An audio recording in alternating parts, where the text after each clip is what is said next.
অতিথি, বিশেষ অতিথি, প্রধান অতিথি সবাইকে জানাই আন্তরিক অভিনন্দন এবং শুভেচ্ছা। আমি বরাবরই স্টেজে দাঁড়িয়ে কথা বলতে ভয় পাই এই সকলগুলি মানুষগুলো যখন থাকে। আমার অত্যন্ত শ্রদ্ধা ভাজন আমার আজাদ দাদু, সাহেব মুমতাজ ভাই, আমাদের সাহিত্যের বটবৃক্ষ, এই সকল লোকের সামনে কেমন সাধারণ মানুষের সাহিত্য নিয়ে কথা বলা সাজে। তারপরে বলতে হয় আমি আমার আলোচনার শুরুতেই টইটল এবং সাহিত্য বিপ্লবকে নিয়ে কয়েকটি কথা বলবো, তারপরে সাহিত্য নিয়ে দু চারটি কথা বলার চেষ্টা করবো। টইটল আমরা জানি যে ভবঘুরে মানুষ, যার কোনো কাজ থাকে না, খেয়ে ওই হুল্লোড়ে সারাদিন পথে ঘাটে গ্রামে গঞ্জে যেখানে সেখানে ঘুরে বেড়ানোই টইটল বলা বা টইটলের কাজ, নিরন্তরশীল ঘুরে বেড়ানো। কিন্তু সাহেব বিপ্লব এমন একজন সাহিত্যপ্রেমী মানুষ, আর তার এই টইটলের উদ্দেশ্য ছিল সে টই করে শুধু গ্রাম থেকে গ্রাম, মানে সেই তেপান্তরের মাঠ পেরিয়ে সুদূর গ্রাম থেকে মানে ওই ঝিনুকের মাঝে মুক্তা খোঁজার মতো এই সাহিত্য অনুরাগী বা সাহিত্য প্রেমী যারা গ্রামে গঞ্জে আছেন, সেই সাহিত্যের মানুষগুলোকে সে এই শহরে নিয়ে আসে, তাদের পাণ্ডুলিপিকে পুস্তিক আকারে প্রকাশ করে দেওয়া হয়েছিল সাহিত্য বিপ্লবের কাজ, এবং সেই আলো থেকেই এই টই নামকরণ করেছেন। তিনি এত একজন গুণী মানুষ এবং সাহিত্যের প্রতি বাংলা সাহিত্যের প্রতি তার যে অগাধ ভালোবাসা আপনারা তো অনেকেই জানেন না। সে কিন্তু একজন প্রবাসী নাগরিক ছিলেন, তিনি প্রবাসী দীর্ঘ জীবন অতিবাহিত করেছেন, কিন্তু তার হৃদয়ের মাঝে বাংলা সাহিত্যের যে ভালোবাসা ছিল সেই ভালোবাসা এবং অনুরাগ থেকে বাংলাদেশে তিনি প্রত্যাবর্তন করেন এবং এই সাহিত্য নিয়ে করে আসেন। তার সংসারে যদি দুবেলা দুমুঠা খাবারের মানে ব্যবস্থা নাও থাকে, তারপরেও যদি যেখানে খবর পাওয়া যায় একটা সাহিত্য প্রোগ্রাম অমুক জায়গায় গ্রামের ভিতরে একটা ছেলে গল্প লেখে, কবিতা লেখে, তার প্রকাশের কোনো মাধ্যম নেই, সেখানে সাহিত্য বিপ্লব ছুটে যায়, অথচ তার ঘরের খবর রাখে না। সেই হচ্ছে এই টইটলের প্রকাশনের সম্পাদক সাহিত্য বিপ্লব। সাহিত্য বিপ্লব কিন্তু একজন অত্যন্ত ভালো মানের সমসাময়িক, যদি আপনারা মানে সংখ্যাতাত্ত্বিক বিচার করতে যান, সাহিত্য বিপ্লব আমার মনে হয় 10-এর মধ্যে একজন থাকবে। সে অনেক সুন্দর কবিতা লেখেন, উপন্যাস লেখেন, গল্প লেখেন, প্রবন্ধ লেখেন এবং ছড়া লেখেন। আমি কিন্তু তার ছড়া পাগল একজন মানুষ। আজকের এই অনুষ্ঠানে আমি সাহিত্য বিপ্লব কি করবো যে আপনি একটা ছড়া আমাদেরকে শোনাবেন, আপনি শুধু শুনবেন না, আমাদেরকে শোনাবেন। আর এই সকল গুণী মানুষরা যখন মঞ্চে আসে, আমরা অনেক সময় অনেক রকমের কথাবার্তা বলি, আসলে সাহিত্য নিয়ে সাহিত্যের আলোচনা একটু কম হয়। তো গুণী যারা আছেন, গুণীজন যারা আছেন, আপনারা সাহিত্য নিয়ে, সাহিত্যের বিভিন্ন দিক মাত্রা নিয়ে, সাহিত্য বিশেষ করে কবিতা নিয়ে আপনারা আমাদের দিক নির্দেশনামূলক অনেক সুন্দর সুন্দর কথা বলবেন, সেইখান থেকে আমরা শিখবো এবং আমরা সেভাবেই আপনাদের অনুসরণ অনুকরণ করে আমরা লিখব। আমার এক ভাই কিছুক্ষণ আগেই বলে গেছিলেন যে আমি মাত্রা বুঝি না, আমি লয় বুঝি না, আমি ছন্দ বুঝি না, তাল বুঝি না, তারপর লিখি। আমিও বলি যে আপনারা যে না যাই বুঝেন লিখবেন। আমি মনে করি যে পৃথিবীতে ভুল বলে কোনো কিছু নাই। আমি কি এর সাথে বাক্য ছিল ভুল ছিল জীবনের শিক্ষার একটা অধ্যায় বা পাঠ।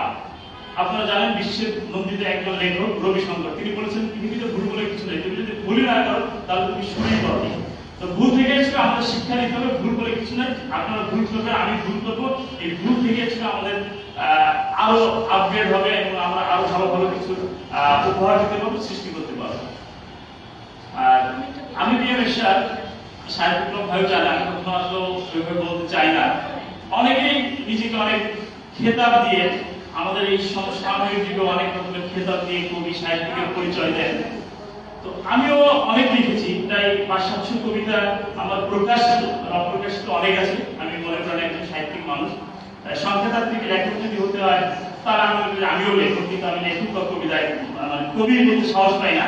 কারণ আমাদের বিশ্ব বরেণ্য কবি রবি ঠাকুর যা আমাদেরকে দিয়েছেন, কাজী নজরুল ইসলাম যা দিয়েছেন, ফরুক আহমদ যা দিয়েছেন, তার বাইরে কি আমাদের যাওয়ার কোনো উপায় আছে? আমি কেন, আমার মনে সাহিত্যিক ভাবে যেতে পারবো না, আমি তো তাদেরকে ভুল মনে। তারপরেও আমরা মনের তাগিদে মনের খোরাকে লিখি, যত্রতত্র লিখি, ভুল ভাল যাই লিখি, লিখে যায়। তো আপনারাও লিখবেন, সাহিত্য বিপ্লবের জন্য দোয়া করবেন। আর আমি একটি কবিতা বলবো। অনেকেই জানে যে বিএমএসআর মানে হচ্ছে প্রেমের কবিতা বলে, প্রেম নিয়ে লেখে। তো আমিও বলি প্রেম ছাড়া কি কোনো কবিতা হয়? প্রেম ছাড়া কি পৃথিবী চলে? প্রেম ছাড়া কি ঘর হয়, সংসার হয়? আর কবিতা যে না ভালোবাসে, সে কি প্রেম ভালোবাসার মানুষকে কিভাবে ভালোবাসবে? প্রেম দিয়েই তো কবিতা হয়, আর কবিতা দিয়েই প্রেম হয়। বিএমএসআর শুধু প্রেম দিয়েই কবিতা লেখেন না, প্রেমের বাইরেও কিছু লেখেন। আমি অল্প কিছুদিন আগেই সুন্দরবন ভ্রমণে গিয়েছিলাম, সেখানে গিয়ে আমার প্রাকৃতিক অভিজ্ঞতা থেকে আমি একটি কবিতা লিখেছিলাম সুন্দরবন কেন্দ্রিক। আমি সুন্দরবনের কবিতা একটি শোনাই। এটা হলো প্রকৃতির প্রেম। আসলে আমার প্রেম বলতে হয় কিন্তু যে মানুষের ভালোবাসাকে বুঝি এটা কিন্তু নয়। প্রেম অনেক রকম হয়, প্রকৃতির সাথে প্রেম, বৃষ্টির সাথে প্রেম। তো এই প্রেম যদি আমাদের মাঝে না থাকে তাহলে আমরা আসলে মানুষই না। প্রেম তো সৃষ্টি আদি অনন্ত সভ্যতা, মানব প্রাচীন এক সভ্যতা, সেটার নাম হচ্ছে প্রেম, ভালোবাসা। তো যাই হোক, কথা দীর্ঘায়িত করবো না, সরাসরি কবিতায় চলে যাই। আমার নিজের সরাসরি কবিতার নাম সুন্দরবন। বিশ্বজোড়া সুনাম তোমার ম্যানগ্রোভ সুন্দরবন, সাগর নদী পেরিয়ে তুমি সপ্তাহে নিজ ভুবন, কষ্ট পেলে সে কি তোমার, তুমি তো মহান প্রেমময়। উদর চিরে দিয়েছ বক্ষ মায়া, তুমি চির মহাকায়, শহর ছেড়ে প্রশান্তি পেতে তোমায় খুঁজে আসা।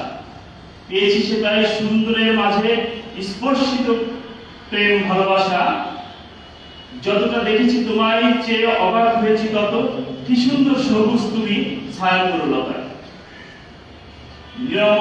নির্মল বায়ু দাঁড়িয়েছো তুমি মানবের মহাবন্ধু, নিঃশব্দে জোড়ায় যেন প্রাণ স্পর্শে হোক বন্ধন। হাজার নামে তুমি বৃক্ষ রানী, কেওড়া গেওয়া গরান, নাটা বনে কাটা জড়ানো বিস্তীর্ণ জড়া বাগান। 334 প্রজাতির মাঝে সুন্দরী রূপে মাধুরীতে তত, ভেবেছি যত অধিক তত অরজীবী মোরা সঞ্চলতা।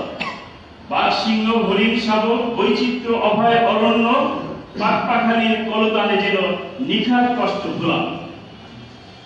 বঙ্গোপসাগরের জোয়ার ভাটা অবাক সিরিজ যত, জলকে নিয়ে সুখ খুঁজেছি মুক্তা খোঁজার মতো। 6,500 বর্গ কিলো বিস্তীর্ণ সুন্দরবন, আনন্দমান এনিকবর দীপ্তপুঞ্জ স্থল আর পান। এসো ভাই বোন প্রবাসী বন্ধুগণ, চল যাই ঘুরে আসি, ম্যানগ্রোভ সুন্দরবন হোক ভ্রমণ হোক সৃষ্টি স্রষ্টার আশিস অশেষ। ধন্যবাদ সবাইকে।